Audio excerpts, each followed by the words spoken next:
Hey, what up? Janky here. Today what we have is an unboxing of my latest purchase, and this is for the Yamaha ATS-2090 soundbar.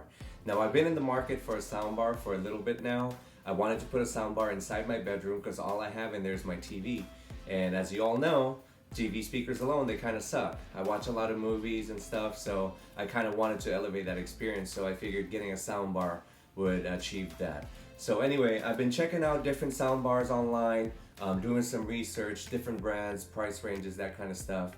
I didn't want to go too low end or too cheap, and at the same time, I didn't want to spend a lot of money either. I came upon this soundbar right here that was sold at Costco. It's normally $299, but they had it on sale for $199. Now this model is actually the same as the Yamaha YAS-209. I did some research. It got a lot of good reviews, so I decided, with the $100 off sale at $199 and plus Costco's very generous return policy, this was pretty much a no-brainer. So without further ado, I'm gonna go ahead and unpack this. We're gonna see what comes with it, and we're gonna hook it up to my TV. See you guys in a bit. So I went ahead and opened the box, and this is what comes inside. So what you have here is the actual soundbar itself. You have the wireless subwoofer over here. You have the power cables to them, and then you also have a remote control. They also included an optical cable. You have your user's manual, warranty card, and all that stuff, and you have a mounting template if you wanted to mount it to the wall. Now, as far as build quality, it feels pretty good. It looks pretty good. The soundbar itself, it's made with what feels like plastic here, but it has a fabric mesh all over the front, all the way around here through the back also. The subwoofer made of wood, and over here you have the fabric mesh as well, and on this side this is a fabric mesh also. So anyhow, that's what comes inside the box. We're gonna go ahead and look at the back of the soundbar and just see what kind of inputs it has. So this is the bottom of the soundbar, and I wanted to show you guys what the setup's like. Over here you have your power connector, and over here you have all your inputs and outputs. Now it has an HDMI in and also an HDMI out, and it is ARC compliant, so you can hook it up to your TV using an HDMI cable. It also has an Ethernet port down here if you wanted to do a wired connection. I'm probably gonna do a wireless connection using my Wi-Fi. And over here they have the optical input here, and they have a USB port over here for service updates and stuff like that. So one thing I will mention is that I plan on mounting this soundbar onto my TV using a soundbar bracket. Now you can put this soundbar on top of your entertainment center if you wanted to. You can wall mount it, but I wanted to mount it directly onto my TV so that I could hide the wires. It'll be a cleaner look, I think. So I went ahead and I bought this on Amazon. This is a soundbar bracket, and this will connect to the back of my TV, and in turn this will connect the soundbar to that. So it's going to be a nice clean install. I will leave a link in the description, so if you guys are interested in something like this, but I just wanted to share that with you guys, and I'll show you guys how it goes. Okay, talk to you in a bit. So this is the TV in my bedroom. It's a 75-inch Vizio. The soundbar is going to be installed right underneath it using the soundbar brackets that I showed you guys earlier. My buddy John just came over right now, and he's going to help me take this TV off the wall because it's impossible for one person to do it. So we're going to take it off the wall, and then we're going to install the soundbar brackets, and then we are going to connect the soundbar, wire it all up, put it back on the wall, and test it all out. See you in a bit. Okay, I went ahead and mounted the soundbar using the brackets onto the back of the TV. I also routed the wires behind the bracket itself to make it look neater. You won't even see these wires once it's installed on the wall. So the only thing I have to do now is just go ahead and hang this back up, plug in the power cords for the TV and the soundbar, and that should be it for this part. And then we'll just have to configure the subwoofer. So we'll be back in a bit.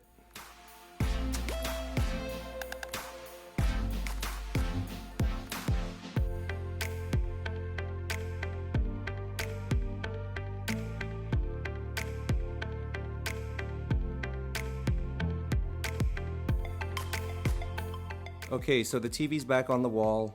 The soundbar is right below it using the brackets.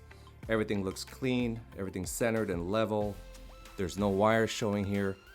Everything looks good. All I gotta do now is get the sound, or the subwoofer rather, and place it somewhere around here. Hook that up and we'll fire it up.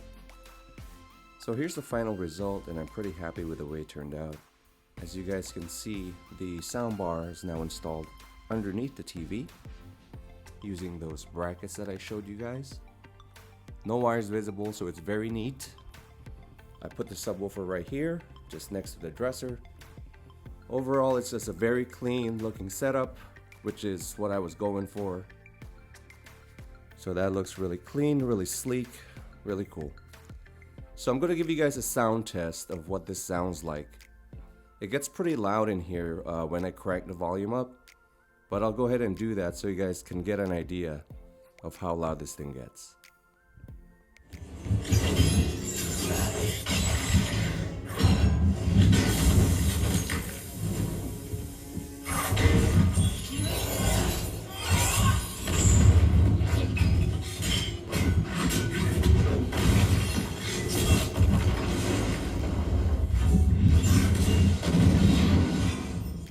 So I spent the past few days playing around with this new soundbar, and let me tell you guys, I am really impressed with it.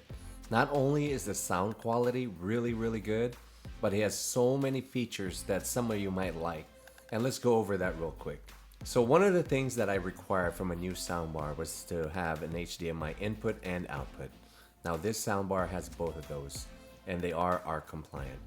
The HDMI in is actually a 4K Ultra HD compatible, so you can plug in your device right there.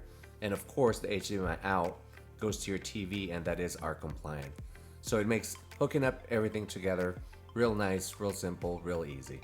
Now this soundbar also supports other digital audio formats such as Dolby Digital, DTS, and DTS Virtual X.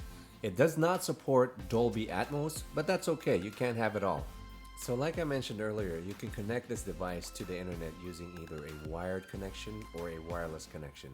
I went with a wireless route using Wi-Fi just because it makes things a lot simpler without any wires.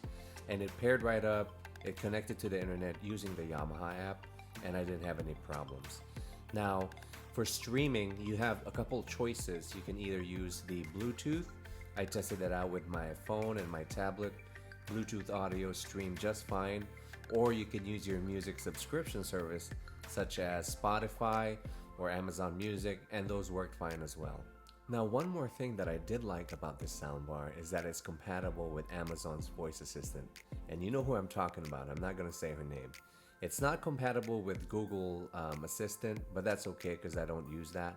I use more of the Amazon one. But I've slowly turned my house to a smart home using smart plugs, smart switches, and stuff like that. So having a compatible device inside my bedroom was a nice little bonus. Okay, so what are my final thoughts on that Yamaha ATS-2090 soundbar? Is it worth the money? I would say absolutely. Look guys, if you guys are watching movies at home and you're just using your regular TV speakers and you hook up one of these, let me tell you, it's gonna be a night and day difference. It's gonna be that much better. You're gonna elevate the experience, the sound, it's much more immersive. I love it. I can't go back to watching movies just on a regular TV speakers anymore. Now, you're gonna pay a price? Absolutely you are. Nothing's free in this world, right? So I paid $199. Is that price worth it? Oh yeah, every penny. Now even at its regular price of $299, would I still get it? Probably, because I think it's that good. You know, like I said, the sound quality is excellent. It has a ton of features. It has a modern design, and it works out with all the latest technology, HDMI. It has optical cable and all that stuff. So it'll work out for a lot of people. Now, what kind of room am I gonna put this in? Absolutely, it'll fill in a small room for sure, a medium-sized room. Now, a big room like this, like my living room, is pretty big. Would it do the job? Probably. You know, there's a ton of other choices out there if you want, and by all means, it's your money. You do whatever you want with it. Now, I'm talking about this soundbar right here. And I think it's a nice middle ground between the low end and the high end. So you're right there in the middle. Still delivers good sound at an affordable price. Anyway, that about wraps it up. I hope you guys liked the video and you found it useful. Go ahead and smash that like button. Hit that bell icon so you guys get notified whenever I make new videos. I hope you guys stay safe out there, and I'll catch you guys on the next one. Peace.